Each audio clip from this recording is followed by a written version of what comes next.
की जो LinkedIn banner आहे तो साइनबोर्ड सारखा आहे.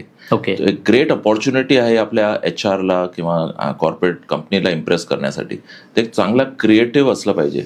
फेसबुकमध्ये आणि इंस्टाग्राममध्ये जे बनवतो ते कलरफुल असतं, व्हायब्रंट असतं. तसं नाही, एक प्रोफेशनल बॅनर बनवलं पाहिजे. फॉर एक्झाम्पल आपण घेऊया प्रशांत पाटील म्हणून आहे, तो इंटरव्ह्यूला जातो. तर त्यांनी कसे ड्रेस घातले असतील, तो कसं स्माईल करणार, तसा फोटोग्राफ तिथे असला पाहिजे. जे प्रोफाईल फोटो आहे व्हेरी गुड. तसा फोटो असला पाहिजे. आणि त्याच्यानंतर एक जे SEO आपण सांगतो वेबसाईटमध्ये, तसंच लिंक्डइनचा SEO असतो. तर जे इम्पॉर्टंट कीवर्ड्स आहेत, so for example somebody is a fashion designer, आणि ते फॅशन डिझायनर रिलेटेड जे कीवर्ड्स आहेत ते खूप स्टफ केले पाहिजेत हेडलाईन, अबाउट अस सेक्शनमध्ये, एक्सपिरियन्स सेक्शनमध्ये आणि एज्युकेशन सेक्शनमध्ये. ओके. त्याचे 2 फायदे आहेत.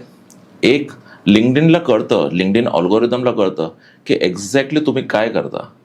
मग तो काय करणार, लिंक्डइन अल्गोरिदम तो सजेस्टेड कनेक्शनमध्ये दाखवणार एक्झॅक्टली रेलेव्हंट लोकांना जे सर्च करत असतील ते झालं एक उपयोग. दुसरं, जेव्हा कोणी सर्च करत असेल फॅशन डिझायनर, तेव्हा एक्झॅक्टली आपलंच प्रोफाईल दाखवणार, कारण की तुम्ही लिंक्डइनला एज्युकेट केलं ऑलरेडी की मी एक फॅशन डिझायनर आहे. ओके. तर हे लक्ष ठेवलं पाहिजे आणि पूर्ण ऑप्टिमाइज केलं पाहिजे, फुल यूज केलं पाहिजे लिंक्डइन प्रोफाईलचं.